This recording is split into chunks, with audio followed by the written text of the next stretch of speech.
අයිබෝවන් දත්තාව සතියේ දේශපාලන තොරතුරු ගැන යමක් කතා කරන්න. සතියේ දේශපාලන තොරතුරු දිහා බැලුවාම විදවස්වල නම් කතා කරන්න දේවල් පුරාම තියෙනවා. ගොඩක් තියෙනවා. එතකොට දැන් මේ කියන වැරදි සියල්ල දැක මේ හොරකම් වංචාවන් දූෂණයන් දැක තවත් අනුර කරයි කියලා හිතාගෙන ඉන්නවන් ඩෝබියන්ට අවසරණයි තමයි. මොකද ඒකට හේතුව අර ගම්පොළ දිහැ දිත්ත සිටිකුණාට ඇවිල්ලා දැන් මාස 3ක් ඉක්ම වෙලා තියෙනවා. තව අද වෙනකන් ඒ මිනිස්සුන්ට ඉන්න වාසස්ථානයක් දීලා නැහැ. කූඩාරම් වල ඉන්නේ. අන්න ඒ මිනිස්සු පාරට බහැලා කෑ ගහනවා. එතකොට ඒ ටික කරන්න රජය අසමත් වෙලා තියෙනවා. ඒ වගේම ගල්ලඟුරු නැව් 9ක් ඇවිල්ලා ඒ ටික ඔක්කොම ෆේල්. එතකොට ඒකේ පාඩුව විතරක් මම දැක්ක සමාජ මාධ්‍යයේ දාලා තියෙනවා බිලියනද මිලියන 10ක්. එතකොට මේ සල්ලි කවුද ගෙවන්නේ? කොහෙන්ද අය කරගන්නේ?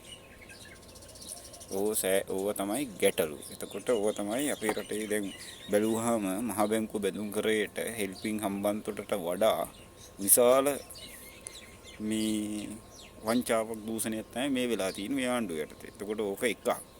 ඊළඟට ප්‍රාදේශීය සභාවල ඉන්න නගර සභාවල ඉන්න ඔය മന്ത്രിලා නගරාධිපතිවරු සභාපතිවරු දැන් ඔය කරන කෙලි දෙල්ලන් ටික පේනවනේ ඔය සමාජ මාධ්‍යයේ බැලුවාම. උන් හැල් මිනිස්සුන්ට තර්ජනය කරනවා, මිනිස්සුන්ගේ ඉඩම් හුරා කණ්ඩ යනවා, හොරෙන් පස් කපනවා, බොරළු කපනවා. මේ වේව දූෂණ මේ රටේ වෙන දූෂණ පේන්නේ නැහැ ජෙප්පන්ට. ඒවා පේන්නේ අනිත් මිනිස්සුන්ට විතරයි. එතකොට මේවා දිහා බැලුවාම පේනවා මේ රට දැන් ආපස්සට ගොඩක් ශීඝ්‍රයෙන් ගමන් කරමින් ඉන්නේ. ඊළඟට විදුලි බිල වැඩි කරන්න යනවා. ඒක වැටෙන්නේ කවුද? මහ ජනතාවගේ කර පිටට තමයි ඒ බරත් වැටෙන්නේ. එතකොට එක පැත්තකින් ගොවියෝ පාරට බහැලා උද්ඝෝෂණය කරනවා වී මිල නැහැ, වී ගන්න නැහැ. දැන් වී පැල වෙලා මිනිස්සුන්ගේ ඒවට ක්‍රියාමාර්ග නැහැ. ඒකට තව අවුරුදු 2ක් ඉන්න ඕනේ. එතකන් ඒ කියන්නේ මේ මිනිස්සු නොකනොබී ඉන්න ඕනේ අවුරුදු 2ක් යනකම් ගොවිතැන නොකරයි මේක හදනකම්. එතකොට වෙන්නේ රටටම බත නැති වෙන්නේ. එතකොට මුන් ගොවිතැනේ කරපිටින් ඇවිල්ලා ගොවිතැන කියන එක නැත්තරම නැති කරපු ආණ්ඩුවක් තමයි මේ ආණ්ඩුව. ඊට පස්සේ බැලුවාම හැම ගොවියම බඩිරුන් ගොවියත් අද අන්ත අසරණ දුක්ඛිත තත්ත්වයටපත් වෙලා.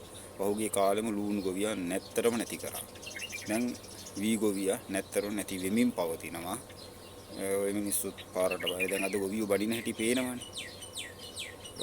කලිසම් එන වරෙන්කෝ ඇමතිලා මේ රජේ කලිසම් ඔළුවෙන් ගලවලු යවන්නේ. ඔන්න මිනිස්සුන්ට කේන්ති කියලා තියෙන තරම. එතකොට පේනවා දැන් මිනිස්සු ඉන්නේ පුදුම අසහනයකින්. ඊළඟට ගෑස් නැහැ. ගෑස් නැතුව තවත් අසරණ වෙලා ඉන්නේ. මේ වෙත් සත ගානක දේවල් වලට මේ මගඩි ඔක්කොම සිද්ධ වෙයි. ඊළඟට බැලුවම ක්‍රිකට් බෝඩ් එකේ සම්මිසිල්ල එලෝ ගන්න බැරුව අද මේ ආණ්ඩුව මේ තටමනවා. ඕකට තමයි කියන්නේ මේ අර ඇටි කෙහෙල් කාපු උගුඩුවට වෙච්ච දේ තමයි දැන් මේ ආණ්ඩුවට වෙලා තියෙන්නේ. දැන් రీ ගන්න බැරුව තටමනවා. ඒ දේ තමයි දැන් මේ ආණ්ඩුවට වෙලා තියෙන බව අපිට පේන්නේ. දැන් වමාර ගන්න බෑ. කියපු පච ඔක්කොම පච බවට පරිවර්තනය වෙලා තියෙනවා. ඒව බොරු කියලා දැන් ඔප්පු වෙමින් පවතිනවා. දැන් ඒවා ඇත්ත කරන්න මුන් තව බොරු කියනවා. ඊළඟට පාස්කෝපේ ආහාරය ගෙනල්ලා දැන් ඒක සම්දර්ශනයක් කරා. හැම තැනම වංචාව දූෂණය මේවා තමයි සිද්ධ වෙන්නේ. මේ වෙපා කියලා ගෙනාපු ආණ්ඩුව අර කලින් කරපු ආණ්ඩුව වලටත් වඩා අධි වේගයෙන් දැන් කරමින් පවතිනවා. මේ ආණ්ඩුව මිනිස්සුන්ට හොඳයි කියන්න මිනිස්සු මේ ආණ්ඩුවත් එක්ක ඉන්නවා කියන්න කරන එකම නාට්‍යය තමයි මත්ද්‍රව්‍ය මද්යාවරක් නැති කරනවා කියන එක. ඒ කරන්නේ හොඳ මාධ්‍ය සංදර්ශනයක්. ඉතින් බලාගත්ත හැකි අද වෙනකන් කුඩු අයිස් ඒව ලංකාව තුළ නැති වෙලා නැහැ. තිබුණට වඩා පවතින බවක් අපිට පේනවා. ඊළඟට නීතිය සාමය ඔක්කොම නැති වෙලා තියෙනවා.